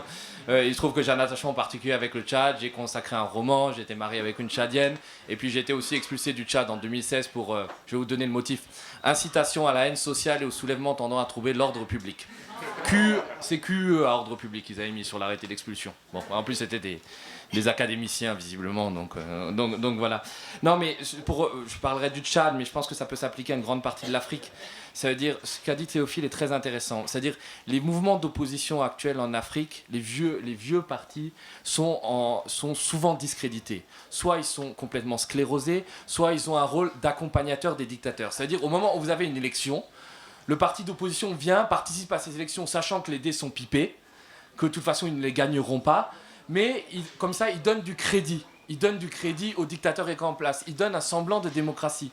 Par exemple, en 2016 au Tchad, l'opposition a participé aux élections tout en sachant qu'elles ont été pipées, et en général en échange de mallettes ou d'avantages en nature. Et comme ça, le Quai d'Orsay a pu dire, moi je me souviens de Jean-Marc Ayrault qui a dit, mais il n'y a pas de problème au Tchad, regardez, l'opposition participe aux élections. Mais enfin, qu'est-ce que vous voulez? Qu'est-ce que vous voulez de plus? Que demande le peuple? Et je partage aussi l'avis de Théophile sur il ne faut pas accorder peut-être trop d'importance. On a ce mythe-là de la société civile. Pour compléter ce qu'il a dit sur le Burkina. Le Burkina, c'est vrai qu'il y a eu des organisations de la société civile qui ont fait la révolution en 2014 et qui ont renversé Blaise Compaoré, le ballet citoyen. Mais il faut savoir par qui ils ont été financés, ces organisations. C'était souvent des gens, Roch Kaboré qui est devenu l'actuel président, Salif Diallo, Simon Compaoré, qui étaient des proches de Compaoré et qui à un moment ont su sortir avec les moyens de l'État, parce que forcément ils avaient volé, ils avaient détourné de l'argent, donc ils avaient des sous dans leur caisse, et qui ont pu financer cette révolution, et après ils l'ont récupéré. Donc c'est vrai qu'on attend l'émergence de mouvements citoyens qui ne soient pas seulement instrumentalisés, ou seulement contestataires, mais aussi qu'il y ait un vrai projet de gouvernement, qui puisse être des partis de gouvernement. Et ça manque encore en Afrique. On a l'émergence, par exemple, au Tchad, d'un mouvement un peu de ce genre, on l'appelle le Macron tchadien, Succès Masra, qui est un ancien économiste en chef, qui a un peu ce projet-là aussi d'être pas seulement une force de contestation, mais aussi une force de proposition, de rénovation de l'économie, parce que tout est cassé. On parlait du coton avant. Quand on regarde les chiffres de production de coton dans les années 70 et les chiffres de production maintenant, par exemple au Tchad, on a atteint 700 000 tonnes de production annuelle de coton. Aujourd'hui, on a 37 000 tonnes. 37 000. En Centrafrique, on était à 300 000 au moment des indépendances et on était à 3 000 avant la crise. Et je pense qu'aujourd'hui, si on pouvait être en négatif, je pense qu'on y serait. Donc il ne faut pas seulement une révolution politique aussi. Il faut qu'il y ait des partis de gouvernement qui arrivent et qui remettent tout à plat. Parce que la France-Afrique, elle se niche dans les détails. Vous avez la fonction publique dans les pays d'Afrique francophone, c'est la fonction publique en France en 1960. C'est-à-dire que vous avez les catégories A, B, C, vous avez le même système de fonctionnement, vous avez des constitutions. Vous prenez les constitutions des pays d'Afrique francophone, ils prennent des articles de la Constitution française de 1958 et ils font du copier-coller. Vous pouvez vous amuser si vous avez un samedi soir à perdre dans votre vie, enfin je ne vous le souhaite pas, c'est assez chiant quand même, mais à comparer les constitutions d'Afrique francophone et la constitution française, vous allez voir que le mimétisme est poussé jusqu'au ridicule, et c'est quand même assez inquiétant. Donc moi je pense qu'il ne faut pas dire seulement, oui, les bases militaires françaises doivent partir, ça c'est clair, les armées africaines, ou l'ONU si elle est réformée, est tout à fait à même de combattre le terrorisme. Oui, on doit sortir de la zone du franc CFA. C'est vrai qu'en disant ça, il y a beaucoup de présidents africains qui l'ont payé de leur vie, notamment le premier président du Togo, mais on doit sortir du franc CFA. Mais aussi, on doit penser, on doit refonder tout le système de ces États-là, qui est trop calqué sur le modèle français, parce que forcément, hérité de la colonisation, on ne l'a pas changé, alors que les réalités africaines sont bien différentes de ce qui se passe dans le Loir-et-Cher. Je pense que c'est clair, non mais c'est une logique, mais c'est vrai que ça subsiste aujourd'hui. Donc c'est un vrai travail en profondeur, et pour ça il faut des partis de gouvernement qui soient soucieux de leur population. Or aujourd'hui c'est pas le cas quand on voit des dictateurs qui ont des pays qui malgré toute leur richesse se traînent dans les bas-fonds des classements internationaux de développement.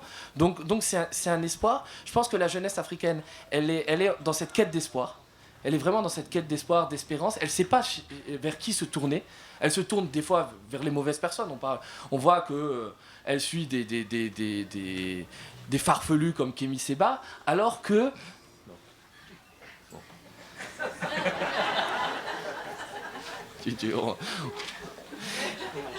Voilà, alors qu'il y a une vraie réflexion politique qui est à mener et qui devrait être menée par des vrais partis et des vrais intellectuels. Et c'est peut-être ça qui manque encore.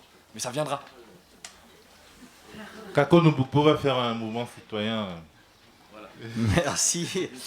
Bah, c'est bien, comme tu parlais de Kémy Séba, on va pouvoir rebondir sur le CFA et sur l'économie. Comme solution, on parlait tout à l'heure de quitter le franc CFA. Mais pour faire quoi à la place? Quelles sont les solutions au niveau économique, justement, pour quitter cette dépendance à la monnaie coloniale? Oui, ce qui me frappe à l'heure actuelle, c'est le fait que nos catégories de réflexion et de pensée, finalement, ne bougent pas beaucoup. Moi, je crois qu'il n'y a plus une Afrique qui serait là, et puis une Europe. Théophile en parlait tout à l'heure. Je vais dire, notre développement, c'est votre sécurité. Bon. Je vais dire, les faits sont clairs. Donc, je crois que raisonner par rapport au développement de l'Afrique, c'est déjà ne pas bien poser le problème. C'est raisonner par rapport à la survie de notre humanité. C'est aussi simple que ça. Tous les jeunes Africains aujourd'hui regardent France 24, TV5, France 2, TF1.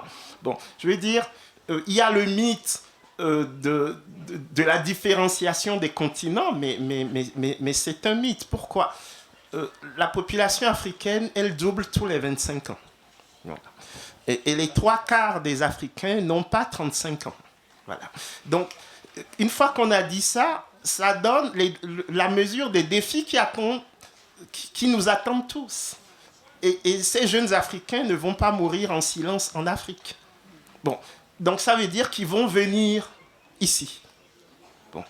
Même si certains meurent en Méditerranée, ce qui se joue du point de vue de la démographie est tel qu'il faut déjà penser le monde d'après, qui est un monde dans lequel nous allons devoir co-construire l'ensemble des éléments du vivre ensemble. Bon. Et ça, c'est quelque chose qu'il faut avoir en tête.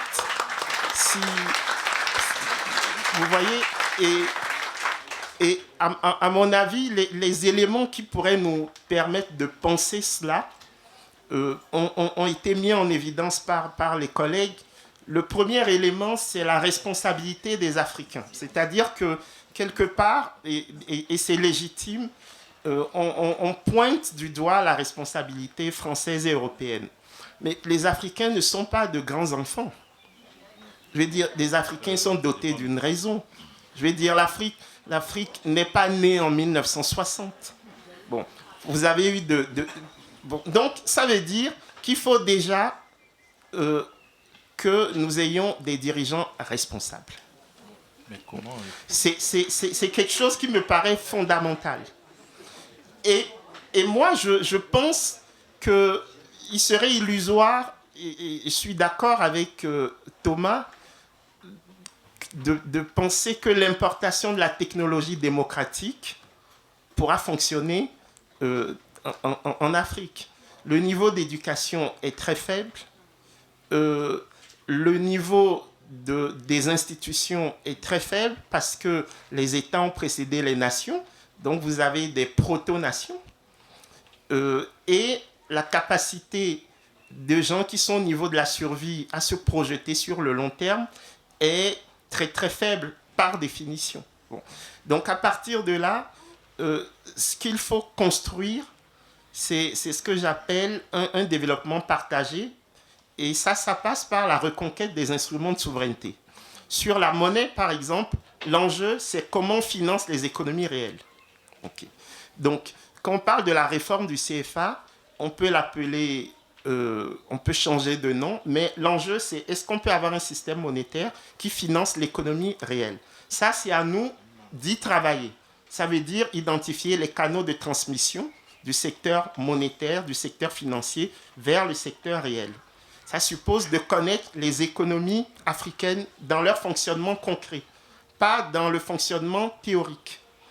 Bon, il faudrait sortir, deuxième point, du mythe de la stabilité. Ce que nous vend l'Occident, à double titre aujourd'hui, c'est le mythe de la stabilité. Et ça explique les interventions militaires pour avoir la sécurité, et ça explique le fait qu'on prenne l'euro ou un sosie de l'euro pour dire vous avez la stabilité monétaire. Le monde, à partir du moment où vous avez un tel dynamisme démographique, vous aurez forcément du déséquilibre. Et donc, ce que nous devons faire, nous, c'est travailler en déséquilibre. Ça veut dire comment on pilote les transitions. Transition démographique, transition écologique, transition fiscale, transition démocratique. Ça veut dire que les paradigmes à partir desquels nous travaillons ne sont pas les paradigmes qui pourraient nous permettre d'avoir une Afrique prospère. Ça veut dire que le travail, il est immense. On serait prétentieux de dire autour de cette table que nous détenons la solution. Nous pouvons identifier des coupables, mais une fois qu'on les aura identifiés, on n'aura pas beaucoup avancé. C'est pour ça que je pense qu'ensemble, nous devrions travailler, les chercheurs, la société civile, les partis politiques, et que nous devrions multiplier des cénacles comme celui de cet après-midi pour qu'ensemble nous puissions essayer de trouver, sinon les solutions, au moins les bases à partir desquelles nous pouvons discuter des amorces de solutions. Merci. Merci.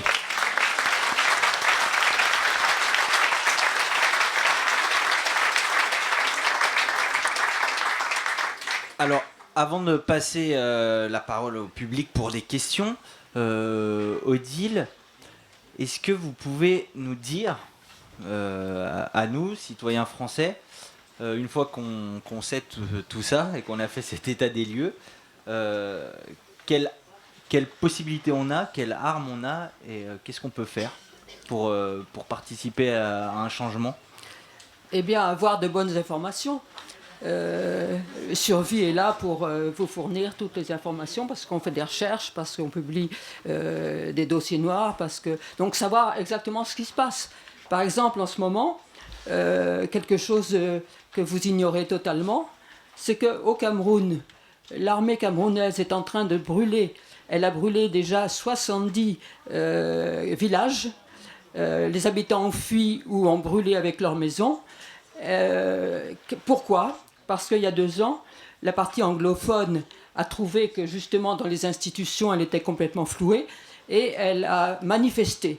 Or, quand on manifeste au Cameroun, l'armée tire dans le tas. Ça, c'est automatiquement dans les manifestations. Donc, il y a eu de nombreux morts en 2016, à la fin de l'année 2016. Et donc, le mouvement s'est radicalisé. Et maintenant, il y a une résistance armée à l'armée du Cameroun. Ils commencent à tuer des gendarmes, à tuer des soldats. Et donc, c'est comme la guerre d'Algérie, l'armée camerounaise brûle le village. Hein. Donc, tout cela, vous en avez entendu parler. Si ça s'était passé, si c'est Poutine qui faisait ça, ça ferait toutes 30 minutes à chaque journal. Hein, si c'est Poutine qui faisait ça en Ukraine. Mais c'est Biya qui a fait ça. Et Macron, pour la fête nationale camerounaise, qui a lieu le 20 mai, lui a envoyé un message d'encouragement parce qu'il travaille à régler les problèmes. Donc voilà où on en est. Et cette population qui tire sur l'armée camerounaise va prendre le pouvoir. Et c'est ça qui va arriver en Afrique, parce que 99% des Africains n'ont pas voix au chapitre dans les décisions qu'on prend pour eux. Donc ces gens-là vont enfin, à n'importe quel prix, ils vont mourir, mais ils se procureront le pouvoir. Et c'est eux qui décideront pour eux. Comme dit Samir Amin, l'Afrique a besoin d'un développement autocentré. Et elle a besoin de repousser justement les ingérences de la mondialisation. Or, tous ceux qui ont essayé ça, parce qu'elle a besoin de récupérer le contrôle et l'administration de ces moyens matériels et humains, qui sont entièrement pilotés par l'étranger, par la classe mondialisée aujourd'hui. Et les Africains ne sont que du bétail pour cette classe mondialisée. Un bétail qui n'a ni voix, ni possibilité. Donc ces gens vont se réveiller, ce ne sera pas toujours très drôle, mais ils vont conquérir leur droit d'administrer leur propre existence. Nous, on a beaucoup de mal à le faire. Hein. On a peu de prise ici sur notre propre existence. Vous le savez bien que nous ayons un droit de vote. Qui dispose de nos existences? Sinon, des pouvoirs financiers que nous ne contrôlons pas. Et c'est eux qui décident de votre avenir personnel, de votre retraite, de tout. Est-ce que les citoyens ont un droit de regard sur ce qui leur arrive à eux? En Afrique comme ici, c'est de ça qu'il s'agit.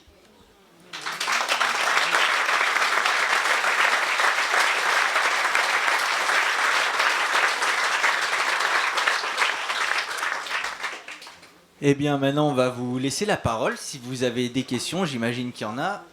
Oui, alors, je ne sais pas s'il y a un micro ou quelqu'un qui amène un...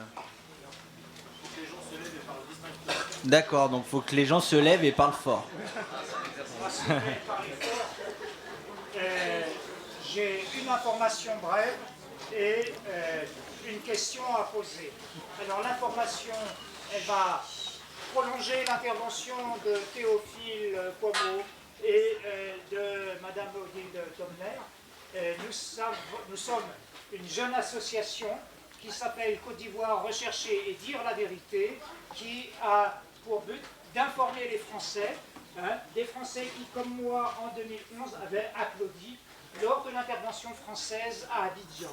Donc, les Français, nous tous, on a tellement de choses à apprendre, et vraiment, ce soir, c'est extraordinaire, tout ce qu'on a pu apprendre en quelques dizaines de minutes. Merci beaucoup. Alors, pour information, nous sommes accueillis, et je remercie Survie, sur le stand de Survie, et on pourra engager le dialogue, et nous avons une petite plaquette de présentation. Alors, ma question, elle s'adresse à Kako Nobukko. C'est une question que je n'ai pas pu lui poser à Grenoble lors de sa conférence à l'université. Imaginons que demain, un tout peut être magique, tous les États du CFA, des francs CFA, des deux autres, disent stop, on arrête. Bien sûr, il va de soi qu'on aura une énième intervention militaire française, et ça on ne va pas en discuter. La question à l'économiste, c'est que se passe-t-il au niveau du budget de l'économie française, du budget de l'État français? Cher ami, on est impatient de connaître. Vas-y. Je vais faire très vite. Déjà, nous savons ce qu'il faudrait faire aujourd'hui. Aujourd'hui, le CFA est garanti par le Trésor français. Or, le CFA, c'est une affaire de banque centrale. Donc, ce que je demande avec un certain nombre de personnes, c'est que les accords qui lient le Trésor français aux États africains basculent de banque centrale à banque centrale. Je veux dire, l'euro est fabriqué par la Banque centrale européenne. À tout le moins, si on devait avoir des relations avec des institutions occidentales, pour moi, ce serait des banques centrales africaines avec la Banque centrale européenne. Bon. Et donc, pourquoi le Trésor français, donc le ministère des Finances français, est garant de ce système? Donc ça, c'est quelque chose de très simple qu'on pourrait faire aujourd'hui. Deuxième chose, les réserves de change des pays africains sont détenues pour moitié auprès du Trésor français, en contrepartie de la garantie de la parité fixe entre le CFA et l'euro. Alors moi, je demande que ces réserves soient déposées auprès de la Banque des règlements internationaux à Bâle, qui est l'institution qui pilote les règlements internationaux. Troisième chose, les billets CFA sont fabriqués à Chamalières, en France, exclusivement. exclusivement. Et donc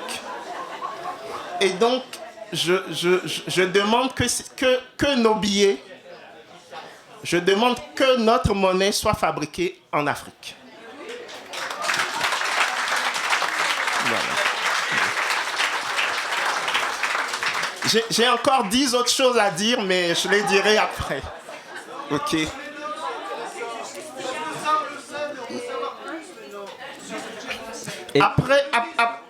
Après, je vous donne les 5 options qui sont sur la table à l'heure actuelle.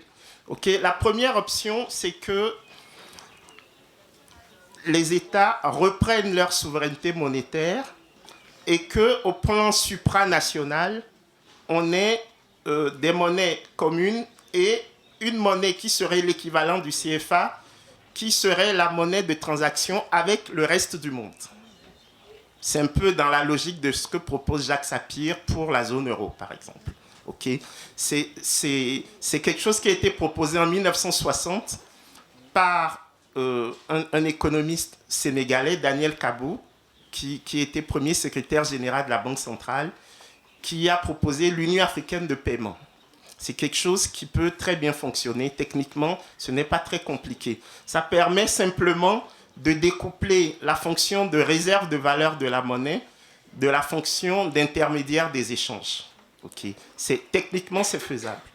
Deuxième option qui est sur la table, c'est puisqu'on nous dit que la zone franc, c'est une très belle chose, fusionnons la zone franc Afrique de l'Ouest et celle d'Afrique centrale. Parce qu'aujourd'hui, quand vous prenez le CFA d'Afrique de l'Ouest, vous ne pouvez pas l'utiliser en Afrique centrale et vice-versa. Okay. Alors que c'est la même parité et c'est le même garant, le Trésor français. Donc, deuxième option, zone franc, mais véritablement intégrée, avec fusion des 2 banques centrales, une seule monnaie et centralisation des réserves de change. Okay. Troisième option, pour l'Afrique de l'Ouest, c'est la monnaie unique CEDEAO. Pour les 15 États de l'Afrique de l'Ouest, donc pas seulement les francophones, mais aussi les anglophones et les autres. C'est ce qui semble le plus probable quand on écoute les dirigeants ouest-africains. Le seul problème qui se pose, c'est que le Nigeria souhaiterait que les chefs d'État francophones lui disent quel va être le destin de la relation avec le Trésor français. Et une monnaie CEDEAO à 15, pilotée dans le sens du financement des économies réelles, me paraît quelque chose d'acceptable. Ce que ça pose comme problème, c'est l'Afrique centrale, okay, qui institutionnellement est plus faible puisque l'équivalent de la CEDEAO, la CEAC, n'a pas les mêmes ressorts que la CEDEAO. Quatrième option, c'est le franc CFA tel qu'il fonctionne, mais découplé de l'euro. C'est-à-dire qu'on passe à un panier de devises sur la base de l'évolution du commerce international. Il y a 60 ans, notre premier partenaire commercial, c'était la France. Okay. 60 ans après, ça s'est diversifié. Donc, à tout le moins, il faudrait un panier de devises avec l'euro, bien sûr, mais aussi le dollar américain, le yuan chinois, la livre sterling britannique. Okay. Et à ce moment-là, on n'aurait plus de contraintes de financement liées au fait qu'on veut sauver le taux de change fixe entre le CFA et l'euro. On aurait un CFA plus flexible avec plus de capacité de financement de l'économie réelle. Et enfin, cinquième option, c'est la monnaie africaine qui est dans l'agenda 2063 de l'Union africaine. Ce qu'il faut avoir en tête, c'est que les 5 options dont je viens de parler ne sont pas mutuellement exclusives. Ce n'est pas parce que vous avez une monnaie CEDEAO qu'elle ne pourrait pas être flexible. Okay. Mais à tout le moins, et je terminerai là-dessus, quel que soit le système monétaire pour lequel vous optez, il y a un élément qui est incontournable. C'est la vision politique. Si vous ne savez pas pourquoi vous construisez une monnaie, elle ne peut pas réussir. Or, aujourd'hui, ce que nous vivons en Afrique, c'est ce que j'appelle la dictature des urgences. Les challenges sont tellement forts que nous n'arrivons pas à prendre du recul pour construire une vision de long terme et qui plus est une vision partagée du long terme. Et donc là, nous sommes obligés, par rapport à la pression de la mondialisation, de répondre aux urgences, mais aussi de construire les ressorts de notre avenir partagé. Et donc, c'est à l'aune de ces deux éléments qui peuvent paraître contradictoires, mais qui sont finalement le lot de toute vie humaine, que nous essayons de construire la prospérité africaine. Je n'ai peut-être pas répondu à ta question, mais ce que je veux dire simplement, c'est qu'on ne peut pas assigner un continent à l'immaturité permanente. C'est ça. Ma génération ne peut pas l'accepter. C'est ça. Voilà.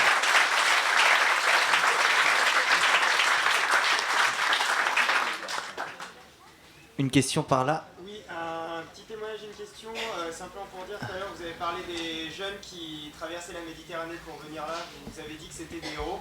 Juste dire qu'il y a pas mal de ces héros-là qui se trouvent sur le festival pour aider et qui sont bénévoles aujourd'hui. Merci.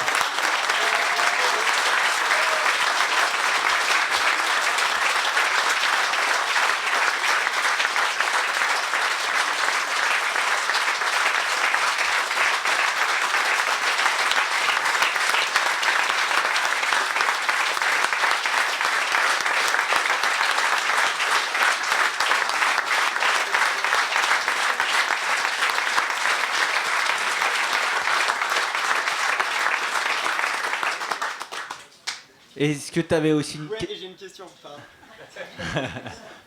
Je voulais ça. Est-ce qu'on sait exactement l'importance de l'Afrique et du système France-Afrique dans l'économie française? Est-ce que le développement de l'économie française peut se faire notamment en grande partie grâce à ce système-là? Après, vous en avez parlé au tout début, j'étais en train de gérer... En fait, un peu, quelle influence ça aurait sur l'économie française, déjà, si la zone CFA a disparu, et si la France arrête cette politique France-africaine? Est-ce qu'il y aurait une répercussion sur l'économie et sur nos vies à nous? Je vais faire vite pour laisser la parole aux collègues. Il y a deux dimensions. Il y a la dimension symbolique, politique, et la dimension proprement économique.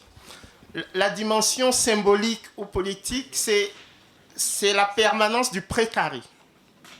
Ce que permet la perpétuation de la zone franc pour la France, c'est de dire sur l'échiquier international qu'il y a une partie du monde qu'elle contrôle. Et ça, ce n'est pas rien. C'est fondamental de pouvoir dire qu'il y a une partie du monde qui est sous contrôle. Et donc ça, ce n'est pas forcément lié aux transactions financières, mais à la capacité de dire cette partie du monde, c'est moi qui règle ces problèmes. C'est ce qu'Odile a expliqué très bien tout à l'heure. Maintenant, du point de vue économique, ce qui se joue, c'est que la zone franc n'a jamais été l'élément économique majeur de la France. Parce que, avec qui la France commerce en Afrique? Les trois premiers partenaires commerciaux de la France en Afrique: le Nigeria, l'Angola, l'Afrique du Sud. Ensuite, vous avez le Kenya, l'Éthiopie, et seulement après, vous avez la Côte d'Ivoire. Ça veut dire que le franc CFA n'est pas une question économique pour la France. L'Afrique qui compte pour la France sur le plan des transactions, c'est l'autre Afrique. Parce qu'aucun de ces pays que je viens de citer n'utilise le CFA, aucun de ces pays n'utilise même la langue française. Okay. En revanche, pour les entreprises françaises qui sont restées dans l'économie d'empire, et Odile les a citées tout à l'heure, le fait d'avoir une zone captive permet de maintenir un monopole. Et ça, c'est quelque chose qui n'engage pas d'emblée, ou en tout cas du point de vue institutionnel, l'État français, mais qui permet à de grands groupes français de se faire énormément de bénéfices. Et ça, c'est quelque chose, je crois qu'il faut avoir en tête. Pourquoi j'en parle? Parce que ça questionne notre citoyenneté à tous dans cette salle. Pourquoi, alors que c'est simplement certains groupes privés qui bénéficient de ce système, la classe moyenne française, la société civile française ne demande pas des comptes à l'État français. Parce que, quelque part, vous êtes tous responsables de ce qui se passe. Ok? Albert Camus disait « Chaque homme est responsable du crime de tous les autres. » Ok. Et donc, c'est ça ce qui se joue. Et c'est pour ça que moi, j'ai tenu à faire le déplacement. C'est qu'il n'y a pas d'un côté l'Afrique et de l'autre la France. Il y a le fait que vous êtes tous responsables de ce que fait le gouvernement français. Parce que autant vous êtes prompt à revendiquer l'héritage des Lumières, autant vous devriez être prompt à revendiquer l'obscurantisme de la relation France-Afrique. Okay. Ça me paraît fondamental.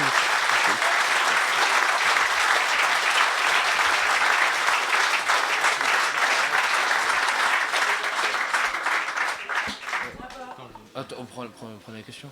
Non, il y a quelque chose de très vrai, je pense, dans ce que dit Kako. Mais je pense qu'au-delà de l'économie, de la politique, c'est vrai qu'on en fait souvent tout un plat des intérêts économiques. Par exemple, la France n'exploite pas le pétrole au Tchad. La France n'exploite pas le sous-sol centrafricain, en tout cas plus maintenant. Et je pense qu'il y a quelque chose qu'on n'évoque pas assez, c'est quand même l'inconscient colonial qu'on a en France depuis la fin du XIXe siècle. C'est les missions civilisatrices de la France, de Jules Ferry.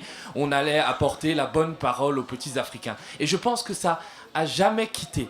Quand on voit François Hollande à Bamako en 2013, quand il va sur la place et qui fait son discours empreint de paternalisme, quand on voit Emmanuel Macron à Ouagadougou, quand il se permet de dire à un président élu « Oh, il est parti réparer la clim ». Moi, je l'aurais bien voulu le voir dire ça à Donald Trump et voir comment ça serait passé. Hein? Il y aurait eu un petit problème au niveau nucléaire le lendemain. Je pense que c'est quelque chose de très vrai qui ne doit jamais être oublié. Est-ce que c'est non seulement ce que la France va perdre en termes d'économie, mais c'est surtout ce que ça coûte aux pays africains, le système france-africain. Parce que par exemple en Afrique centrale, le système, il a installé des présidents qui sont là depuis très longtemps. Paul Biya, il a 85 ans, il est là depuis 1982. Il passe la moitié de son année à l'hôtel Intercontinental à Genève. Vous le croisez. Et il gère absolument pas son pays. Et son pays, il y a une crise profonde entre les anglophones et les francophones. Idriss Déby est là depuis 1990. Denis Sassou Nguesso est là au Congo, est là depuis 1997. Et il était encore avant là depuis 1979. Joseph Kabila, son père était déjà là, Laurent Désiré Kabila. Si on ne fait rien, ces présidents, à un moment, vont mourir, où il va y avoir des révoltes populaires. Et ça risque de conduire au chaos. La France s'aveugle, l'État français s'aveugle en s'obstinant à soutenir des dirigeants anachroniques qui ne veulent pas le bien de leur population. Il est peut-être temps de changer avant qu'il soit trop tard. Avant qu'il y ait des pays, par exemple, comme le Tchad, qui deviennent comme la Libye, avec éventuellement des infiltrations terroristes, qui seront dues non seulement au fait qu'il y ait des dirigeants coupables qui soient à la tête de ces États-là, mais à l'aveuglement de la France et à la complicité avec ces dictateurs. Alors je pense qu'il faudrait réagir très vite, et c'est à la société aussi de pousser à ça.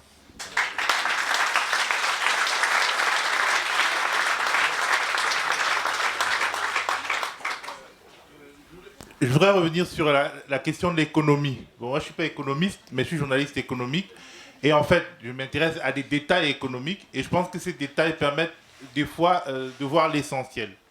Par exemple, moi je pense que effectivement la France-Afrique, comme on dit, a rapporté à la France. C'est-à-dire après la Deuxième Guerre mondiale, la France était ruinée. C'est l'Afrique qui a redressé la France. C'est les pillages qui ont aidé chacun des citoyens français que nous sommes à relever la tête. Historiquement, on peut le prouver. Mais aujourd'hui, ce n'est plus le cas. Les Français ne profitent en rien de la présence des militaires français en Afrique. En revanche, effectivement, les groupes capitalistes en profitent énormément. Je pense que c'est le cœur du capitalisme français. Je donne un exemple. Bolloré, c'est mon petit camarade qui me disait, Bolloré, 25% de chiffre d'affaires en Afrique, 80% des bénéfices. Et vous voyez que Bolloré, en fait, si on revoit la croissance du groupe Bolloré depuis 25-30 ans, il est devenu un géant grâce à l'Afrique. C'est grâce aux profits phénoménaux qu'il fait en Afrique, par exemple, qu'il investit sur sa batterie à lithium, qui, en fait, si demain, elle devient un des éléments essentiels de la voiture électrique, elle lui apportera une prospérité, il deviendra un des hommes les plus riches du monde. Déjà, il est déjà dans l'eau, mais là, ça remontera vraiment beaucoup. Air France ne tient que parce qu'ils pratiquent des prix complètement dingues en Afrique et parce qu'ils ont réussi à tuer Air Afrique. Air France, c'est quand même une des grosses compagnies en France. En fait, c'est comme il y a eu un scandale récemment, Renault PSA, qui en fait gonfle les prix des pièces détachées. Et en fait, il y a un spécialiste qui dit en réalité, s'il ne gonfle pas les prix des pièces détachées, parce qu'en fait les pièces détachées c'est 13% je crois du chiffre d'affaires, mais 50% des bénéfices. S'ils ne gonflent pas les prix des pièces détachées, ils seront obligés d'augmenter les prix des voitures et elles seront plus compétitives.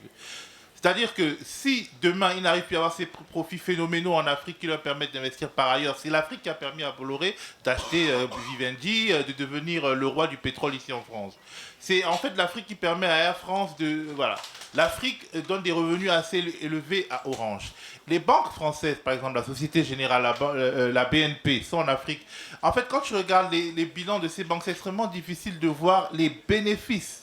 Parce qu'en fait, on voit les chiffres d'affaires, mais c'est petit. Mais quand tu dis, par exemple, que les taux d'intérêt sont gigantesques par rapport même des fois au taux directeur, mais si en fait le taux directeur est de 3% et que toi tu fais un prêt à 15%, même si tu fais peu de prêts, imaginons en fait les bénéfices que ça fait, parce qu'effectivement la France ne gère pas beaucoup de domaines économiques, mais elle est aux endroits structurels. Elle gère les banques. Dès lors que tu as les banques, tu profites de toutes les entreprises qui passent, même si elles sont chinoises ou américaines, dès lors que tu finances ces entreprises via tes banques. Il y a un certain nombre de choses comme ça qui me font dire que le cœur du capitalisme français est en Afrique. Voilà.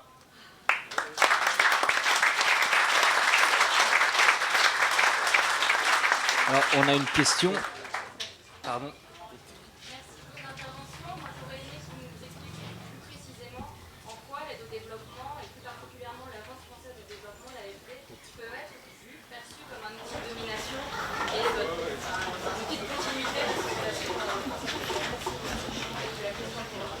Oui, moi je vais bien répondre. Oui. En 60, il y a eu la coopération. La coopération qui devait aider l'Afrique à se prendre en main. La coopération a enfoncé l'Afrique à des niveaux qu'elle n'avait jamais connus auparavant. Donc c'était une pure mystification. Quelqu'un qui vient pour vous enseigner quelque chose et que 50 ans après, vous ne savez toujours pas, et que vous avez c'est un mauvais professeur. Donc, ils ont été nuls comme enseignants. Donc, c'était une pseudo-coopération. Et en réalité, de garder l'élève toujours en situation d'infantilisme. Voilà l'image de la coopération. Ensuite, ça ne s'est plus appelé coopération, parce que le mot était trop dévalué, trop ridiculisé. Donc, on a dit aide au développement. Mais donc le vocabulaire a changé, et on dit comment on les aide, et puis des années passent, ils ne s'en sortent pas, ce sont des crétins. Ça a engraissé l'imaginaire raciste, puisqu'on les aide, et ils ne s'en sortent toujours pas. Donc l'aide a été pilonnée sur tous les... D'abord, l'aide est infime, l'aide est tout à fait à 0, je ne sais pas combien du PIB, c'est rien du tout. Et donc, c'est une aide des dons, c'est des financements d'entreprises françaises, c'est des financements d'entreprises françaises en Afrique. Imaginez-vous que l'AFD, l'aide française au développement, a prêté de l'argent à un Allemand qui est allé au Kenya monter une fabrique de pizza, filiale d'une grande diffusion de pizza en Allemagne, et qui les vendait le double au Kenya. Je ne crois pas que ce financement va aider l'Afrique à sortir de la faim et du développement. Donc voilà un exemple de financement de l'AFD. Donc c'est caricatural. Et enfin, dernier truc pour faire gros, vous avez entendu tout à l'heure le chiffre des bénéfices qui rentrent en France dans nos multinationales. Comparé avec le chiffre de ce que nous saupoudrons en aide, c'est ridicule. L'aide, c'est ridicule, puisque ce qui sort est 10 et même plus fois plus gros que ce qui entre. Donc comment voulez-vous que le balance s'améliore ? C'est un sujet sans intérêt, l'aide. Vraiment, l'Afrique n'a pas besoin d'aide. Merci.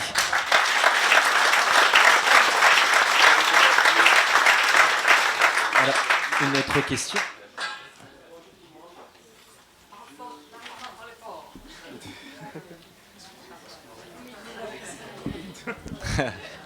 Bonjour tout le monde. Je suis d'origine guinéenne et je suis un peu surpris du fait qu'on n'a pas parlé de la Guinée parce que c'est mon peuple qui a été le premier à dire merci à la France, nous vous aimons bien, mais nous voulons reprendre notre destin en main. Ça, c'était en 58. Et de 58 jusqu'à maintenant, je pense que ce soit le mauvais élève ou le bon élève, donc tout le monde tire les diables par la queue. J'enseigne l'Afrique, pas contredire Madame Odile, que j'ai fait connaissance aujourd'hui et je suis très enchanté parce que j'ai parcouru quand même les œuvres de son mari, qui est écrivain camerounais, donc Mongo Betty. Donc pour moi, l'Afrique a besoin de l'aide, mais quelle aide? C'est ce qu'on doit se poser comme question. Et j'interviens en tant que citoyen lambda. Sinon, je suis journaliste en Guinée et j'étais contraint de quitter mon pays par les conséquences de France-Afrique. Donc, je parle en tant que citoyen victime, pas en tant que journaliste. Et si je cite le cas de Bolloré, j'étais en train de mener des enquêtes au niveau de l'Empire Bolloré, et plus précisément sa filiale qui s'est effractée en Guinée et qui a récupéré le port autonome de Conakry. Et vous imaginez, dans un pays, que représente le port. Dans mes enquêtes, j'ai révélé effectivement qu'il générait des bénéfices autour de 53 millions d'euros. Et combien gagnait l'État guinéen sous la complice de ses amis, parce que c'est Alpha Condé, il aurait financé sa campagne. Donc j'étais l'un des premiers à s'intéresser à l'élément, mais ça m'a failli quand même, ça m'a coûté ce que ça m'a coûté, et heureusement je suis tombé en France. Donc il générait 53 millions d'euros, et dans les 53 millions d'euros, l'État reprenait 3 millions d'euros, donc les 50 millions d'euros partaient quelque part. Je ne dis pas forcément en France. Donc nous avons besoin de l'aide, mais il faudrait que les Africains se posent quel type d'aide. Si je prends le modèle du Japon, en comparant avec l'Agence française de développement, quand le Japon, le JCK, il intervient, il réalise l'œuvre, il remet directement à la population bénéficiaire. Alors que ce n'est pas le cas, quand l'AFD veut financer un projet, il passe par un protocole de France-Afrique pour qu'il y ait juste une traçabilité, mais c'est un aller-retour. Donc c'est un système d'appât au fait. Quand il injecte 10 000 euros, ça c'est au retour, il y aura 100 000. Donc c'est pour cela, ce n'est pas parce qu'on est crétin, mais c'est parce que franchement, ceux qui ont voulu nous aider n'ont pas quand même été sincères. Donc, et nous continuons toujours à puiser dans la naïveté. Donc, et pour ne pas monopoliser la parole, je vois vraiment beaucoup de gens s'intéressent à France-Afrique, mais il y a un autre dévastateur qui est actuellement au salon de l'Afrique. C'est la Chine.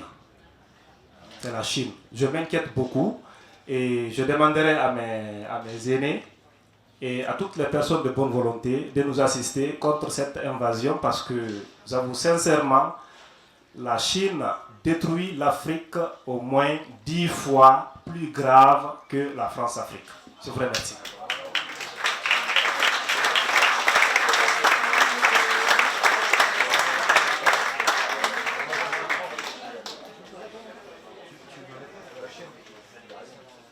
Ah oui, si vous voulez. Merci pour cette contribution. On va prendre une dernière question. Et après, je vous le dis tout de suite, à 16h, on se regroupe du coup pour l'arrivée de la marche des migrants au point central. C'est ça, hein, l'espace central à la salle, la grande salle. Bonjour tout le monde.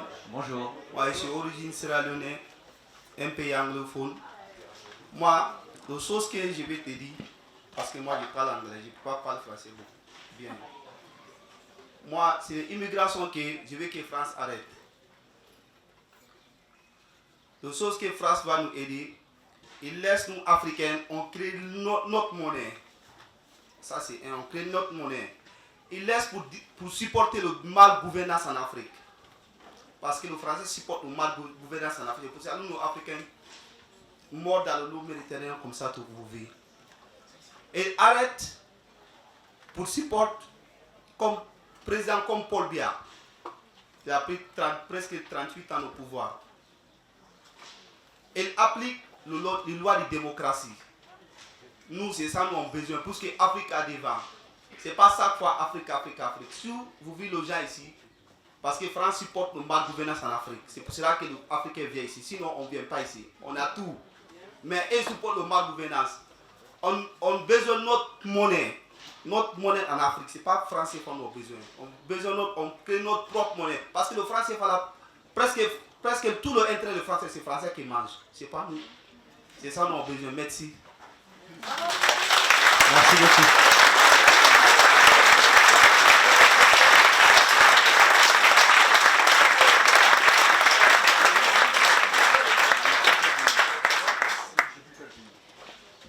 Eh bien, merci à tous. Merci à tout le monde pour vos contributions. Merci à tous d'avoir écouté. Je vous invite donc à rejoindre à la salle, j'ai oublié le nom de la salle. Merci.